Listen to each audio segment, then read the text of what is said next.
Books. Books.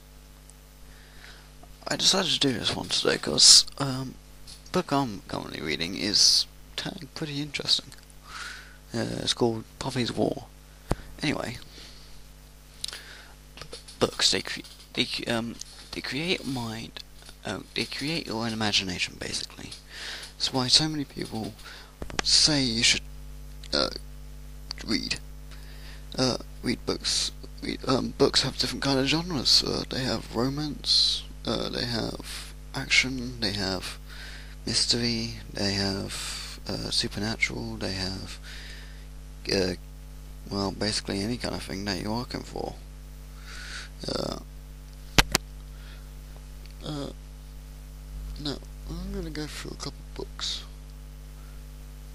and what you can actually do with them. Now, books, as everybody knows, are written by other people. As everybody's done that by other people. Basically, what I'm going to go through what books do first. Books activate your mind. There's a gland in the back of your brain somewhere that will be activated at the sense of reading. The words will go into your head as you're thinking them. Those words will be churning in the back of your mind, thinking of the definitions and their meaning. With that definition and meanings, the imagination, which is in front of where the words are made, go in.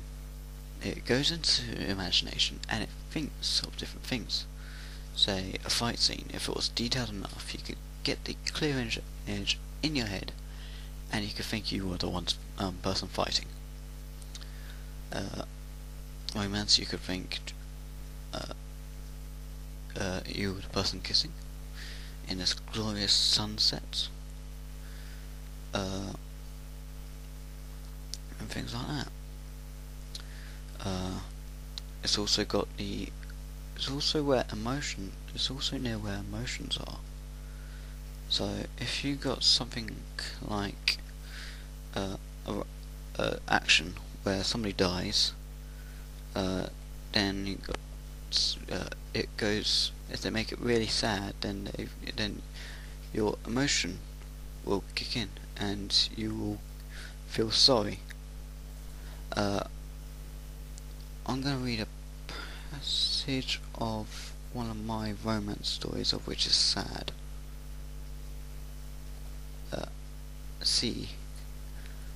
It's supposed to be sad anyway.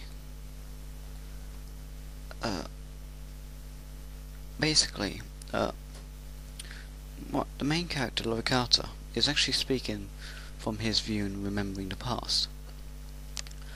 So far, he's met a girl called Tiata. It goes along, and now she's left back to Australia.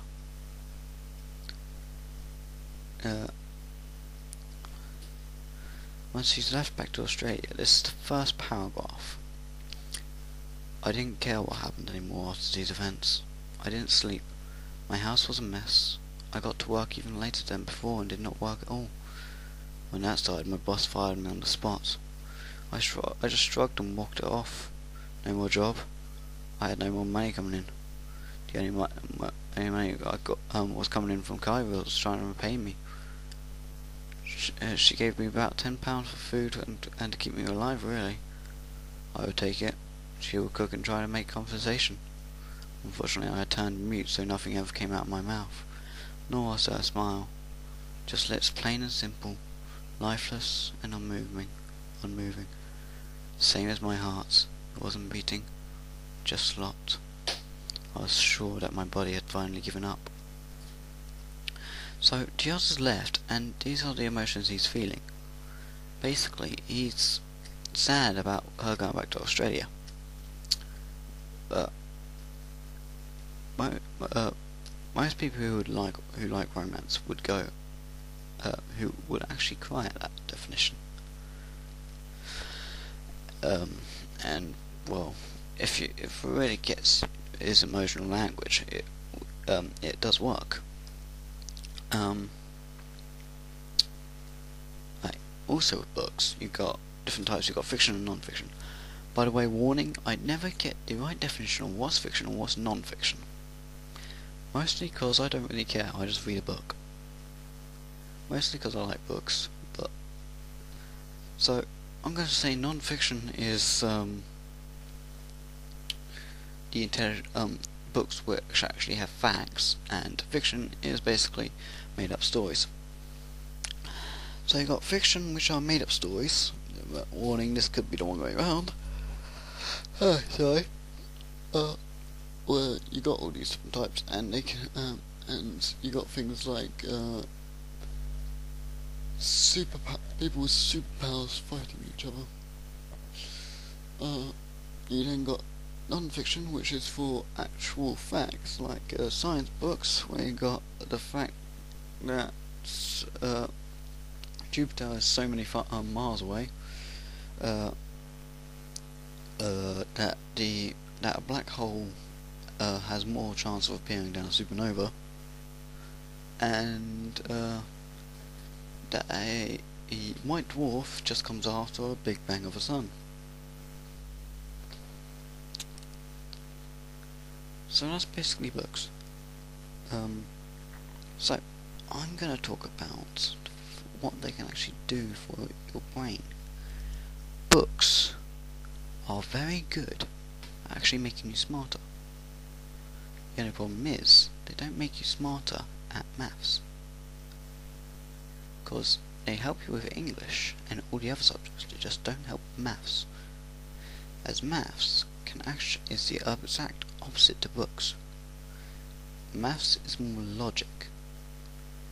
English is more imagination. So the two clash. So if you're good at English, you're not very good at maths. If you're not very good at maths, then you're good at you get what I mean. If you're good at one, you can't be good at the other. Some people would say, "Oh, I'm bad at both," or "Oh, I'm good at both."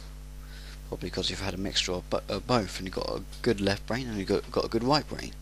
Because that's what it's separated into. One side is on the right, one side is on the left. That's basically it for today.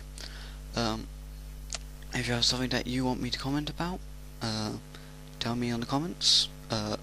I'll look at it in the past week, and I will do a commentary like this on the next Saturday. Thank you for listening. This is the iPark Studios. Goodbye.